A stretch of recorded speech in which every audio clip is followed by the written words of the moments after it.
السلام علیکم، نا اسٹوریز میں ایک دلچسپ ناول ہے دل میں آپ کو خوش آمدید کہتی ہوں پہلے بتائیں کہانی کی طرف۔ وہ بہت بڑے خاندان کی بیٹی تھی، بہت زیادہ تعلیم یافتہ۔ میں ان دنوں ٹریننگ پر تھا۔ ایک دن ٹرین میں ہماری ملاقات ہوئی، اس کی ذہانت سے چمکتی آنکھوں کا میں اسیر ہو گیا، شاید وہ بھی۔ اسی لیے جب میں نے اس سے اس کے گھر کا ایڈریس مانگا تو اس نے بغیر کسی ہچکچاہٹ کے مجھے پتہ لکھوا دیا تھا۔ ٹریننگ مکمل ہوتے ہی میں ماں کو ان کے گھر لے گیا۔ ان کے ہاں فیملی سے واحد شادی کا رواج نہ تھا۔ مجھے مایوسی ہوئی، میں ناکام نامراد لوٹ آیا اور پھر بلانے کی کوشش کرنے لگا۔ کس کا فون آ گیا؟ اس نے کہا کہ میں ماں کو لے کر بزنس کا رشتہ لینے آؤں۔ ماں کو بڑی مشکل سے منا کر میں لے گیا۔ تمہارے نانا کے رویے میں گرم جوشی نہ تھی، لیکن انہوں نے کہا کہ ایک ہفتے بعد میں برات لے کر پہنچ جاؤں۔ اتنا کم وقت! میرے تو ہاتھ پاؤں پھول گئے۔ تمہارے نانا کے رویے سے میں سمجھ گیا کہ وہ اس شادی کے لیے زبردستی راضی ہوئے ہیں۔ بہرحال نہایت سادگی سے ہمارا نکاح ہو گیا۔ میں نے بہت دفعہ پوچھنے کی کوشش کی، لیکن اس نے ہمیشہ ایک مسکراہٹ سے بات کو ٹال دیا۔ میں کبھی دوبارہ تمہارے ننیال نہیں گیا۔ وہ خود ہی فون پر بات کر لیا کرتی تھی۔ تمہاری پیدائش کے بعد وہ مرنے کی باتیں کرنے لگی۔ ایک روز کہنے لگی، اگر میں مر جاؤں رضوان تو روشنی کو کبھی اس کے ننیال مت بھیجو آنا۔ بہت خیال رکھا اس نے میرا۔ بیٹ مین ہونے کے باوجود میرے سارے کام اپنے ہاتھ سے کیا کرتی تھی۔ میں نے اسے کبھی تھکتے نہیں دیکھا، کبھی کوئی شکوہ شکایت اس کے ہونٹوں پر نہیں آیا۔ مرنے سے ایک دن پہلے میرے پاس آ بیٹھی، میرے ہاتھوں کو اپنے ہاتھوں میں لیا، دھیرے دھیرے سکھلاتے ہوئے کہنے لگی، رضوان، میں نے ایک نظر آپ سے محبت کی اور اس کے بعد اس کا ہر لمحہ عشق میں گزارا۔ آپ کو پانے کے لیے بہت کچھ چھوڑا میں نے۔ آپ کے آگے میرے لیے دنیا کی ہر چیز ثانوی ہو گئی۔ میں منافق نہیں ہوں۔ یہی بات میں نے ابا کو سمجھائی۔ میرے لیے یہ ناقابل برداشت ہے کہ میرے دل میں کسی اور کا خیال ہو اور میں زندگی کسی اور کے سنگ بتاؤں۔ شاید ابا کی سمجھ میں یہ بات آ گئی، لیکن ان کے اصول ریت رواج بغاوت کرنے والے کے لیے ہر دروازہ بند کر دیتے تھے، سو انہوں نے مجھے باہر نکال کر سارے دروازے بند کر دیے۔ ماں باپ بہن بھائی کی محبت بہت اہم ہوتی ہے۔ رضوان اور میرے سینے میں یہ محبت گھاؤ بن گئی اور اگلے دن وہ سو کر اٹھی نہیں۔ اس کے بعد مجھے احساس ہوا کہ میں اس کے بغیر ادھورا ہوں۔ میری زندگی کا نظام تباہ ہو کر رہ گیا۔ پھر وقت گزرنے کے ساتھ میں سمجھتا گیا کہ تم تھی ہی خوبصورت عظمیٰ کی کاپی اور میں نے تمہیں اپنی زندگی کا محور بنا لیا۔ ویسے تم بڑی چلاک ہو، بہت آسانی سے سرباز سے ہٹ گئی ہو۔ انہوں نے ایک پیار بھری نظر اس پر ڈالی۔ وہ مسکرا کر ان کے قریب آ بیٹھی، ایسی کوئی بات ہوگی بابا جانی تو سب سے پہلے آپ کو بتاؤں گی۔ ان کے ہاتھوں پر محبت کی مہر ثابت کرتے ہوئے اس نے کہا تو رضوان نیازی کا شفقت بھرا ہاتھ اس کے سر پر آ ٹھہرا۔ وہ لانچ میں پہنچی، یہ ممی کی آواز پر رک جانا پڑا۔ دیکھو فائز، اس گھر کے کچھ قاعدے اصول ہیں۔ تمہاری شادی ہوئے 1 مہینہ ہو گیا، اصولاً تمہیں گھر کے کاموں میں دلچسپی لینا شروع کر دینا چاہیے تھا۔ بہرحال آج میٹھا پکاؤ اور گھر کا کام سنبھالے۔ میں خود اب بہت تھک چکی ہوں۔ میں تو خود ہی یہ کہنے والی تھی، پپو پیزا موبائل پر ہی آواز آئی، اور ہاں تمہارا دن چڑھے سونا مجھے پسند نہیں، جلدی اٹھا کرو، فائز کو نہ آفس بھیجا کرو۔ اچھا جی، مری وارڈ تھی۔ یہ ممی کو کیا ہو گیا؟ وہ سوچتی اندر آئی۔ پیزا سامنے کھڑی تھی، اس کے چہرے پر ناگواری کے اثرات واضح تھے، لیکن زبان میٹھی بنی ہوئی تھی۔ ممی کا رخ دوسری طرف تھا، ورنہ وہ جان جاتی۔ پیزا اندر چلی گئی اور ممی کے پاس آ کر بیٹھ گئی۔ ممی، میں تو آپ کو سمجھتی تھی کیا بڑی موٹ ممی ہے، اس نے کہا تو ممی نے اس پر ایک نگاہ ڈالتے ہوئے کہنے لگی، موڈ ہونے کا اس بات سے کیا تعلق؟ سسرال میں ایسے نہیں رہا جاتا، سب کی مرضی کے مطابق چلنا ہوتا ہے۔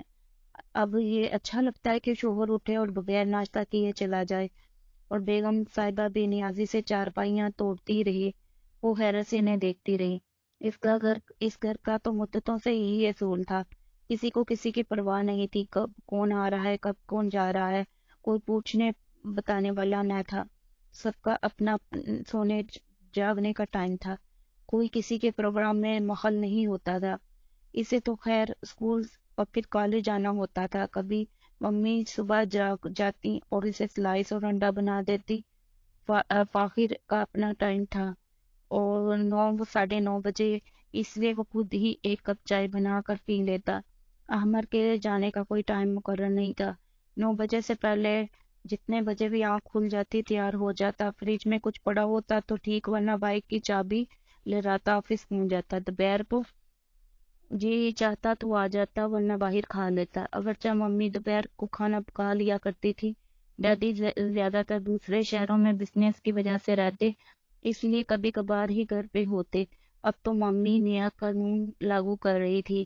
اگلے 2 دن فضا کی روٹین میں کوئی فرق نہیں آیا، اس لیے فائز نے دبے لفظوں میں کہا کہ وہ صبح سویرے اٹھنے کے عادی نہیں۔ پاکٹ بیچارہ چپ ہی رہ گیا، اس لیے اس حوالے سے اس کی روٹین میں فرق نہ آیا۔ ماہم اب پوری کوشش کر کے صبح اٹھ جاتی اور عامر کو ناشتہ کروا دیتی زبردستی۔ اسے گھر سے ناشتہ کرنے کی عادت نہ رہی تھی، پھر اس کا MA میں ایڈمیشن ہو گیا، یوں ایک دفعہ پھر واپس روٹین پر آ گیا۔ بھتیجی بھی آ کر لائی ہو، ایک دن سکون کا بھی نہیں دیکھا۔ روشین بڑے دنوں بعد ادھر آئی اور آتے ہی ممی کی دکھ بھری داستان سننے کو ملی۔ وہ اس قدر آرام پسند ہے کہ کیا کہوں، ٹیبل پر بیٹھ کر ناشتہ کرے گی، برتن وہیں چھوڑ دے گی، کمرے میں پانی کا جگ اور گلاس کئی دن پڑے رہتے ہیں، یہ نہیں کرتی کہ صبح اٹھا کر باہر لے آئے، کوئی ملازم برتن ہی دھو لے۔ نا جی محترمہ 10 بجے اٹھ کر ناشتہ فرمائیں گی، پھر سو جائیں گی، بھوک لگنے پر ہی باہر نکل آتی ہیں بس۔ تم آؤ تو پھر کچھ سیکھنے کو ملے۔ سوچ رہی ہوں بھائی صاحب سے بات کرنی پڑے گی، طریق دے ہی دیں۔ وہ اس کے جانے سے کیا کیا امیدیں وابستہ کیے بیٹھی تھی، وہ کیا کہتی خاموشی سے سنتی رہتی، پھر وہ اٹھ کر ماہم کے کمرے میں آ گئی۔ اصل میں وہ ماہم کو لینے آئی تھی، بابا اپنے کسی دوست کی طرف گئے ہوئے تھے، اس سے کہا تھا کہ وہ ادھر چلی آئے، جبکہ وہ عامر کے خیال سے یہاں رکنا نہیں چاہ رہی تھی۔ اس دن کی ناگواری ابھی تک اس کے ذہن میں موجود تھی۔ ماہم کتابیں بکھیرے بیٹھی ہوئی تھی، اسے دیکھ کر بڑی خوش ہوئی اور اس کے کہنے پر کتابیں سمیٹ کر اس کے ہمراہ آ گئی۔ ممی بڑی روایتی ہوگی، اللہ کے پیزا بھابی سکی بھتیجی ہیں، لیکن ان پر وہی بہوؤں والے قانون لاگو کر رکھے ہیں جو بھابی کو پسند نہیں۔ دیکھیں اب کیا ہوتا، ماں اسے بتانے لگی۔ تم سب مجھے کیوں ڈرا رہے ہو؟ وہ ہنسی۔ ڈرا نہیں رہے بلکہ آگاہ کر رہے ہیں۔ اصل میں روایتی ڈیئر، سسرال میں انسان جتنی کم توقع رکھے اتنا ہی خوش ہوتا ہے، اور میں نے اپنے گھر میں دیکھا ہے کہ سسرال ہمیشہ سسرال ہوتی ہے، خواہ کتنی ہی خونی رشتہ داری ہو، ساس ہی ہوتی ہے۔ ہوا شادی سے پہلے کتنا ہی بیٹی بیٹی کہہ کر ساتھ لگائی۔ روشنی اس کی باتوں پر ہنستی چلی گئی، پھر مشکل بولی، تمہارا کیا بنے گا 6 ماہ بعد؟ اصل میں یہ رشتہ کچھ ایسا ہی ہے، تم زیادہ پریشان مت ہو، بھائی کی پسند ہو اور شوہر تمہاری طرفداری کرے تو کچھ سہنا آسان ہو جاتا ہے۔ میرا خیال ہے ہم اس وقت فضول ترین گفتگو کر رہے ہیں، اگر تم بچنا چاہ رہی ہو تو جلدی سے مجھے چائے کے ساتھ کچھ پیش کرو۔ ماں ہم نے بات کرو پلٹا تو وہ بھی بیٹ مین کو آواز دینے لگی، اور پھر احمد کی ممی اپنا کہا پورا کرنے کو اس کے گھر پہنچ گئی۔ بابا جان کو دلائل سے قائل کرنے لگی اور آخر کار اس نے ان کو منوا ہی لیا، اور یوں 1 ماہ کی تاریخ طے کر دی گئی۔ وہ کچھ اپسٹ ہو گئی کہ وہ بھی شادی کے لیے ذہنی طور پر تیار نہ تھی۔ تمہیں سب اچانک کام کرنے کی عادت ہے، وہ ماہم سے الجھ پڑی، وہ ہنس کر بے حال ہو گئی۔ اصل میں تمہارا سارا سلسلہ ہی اچانک ہو گیا ہے۔ عامر کی منگنی خالہ زاد سمین سے ہونے جا رہی تھی۔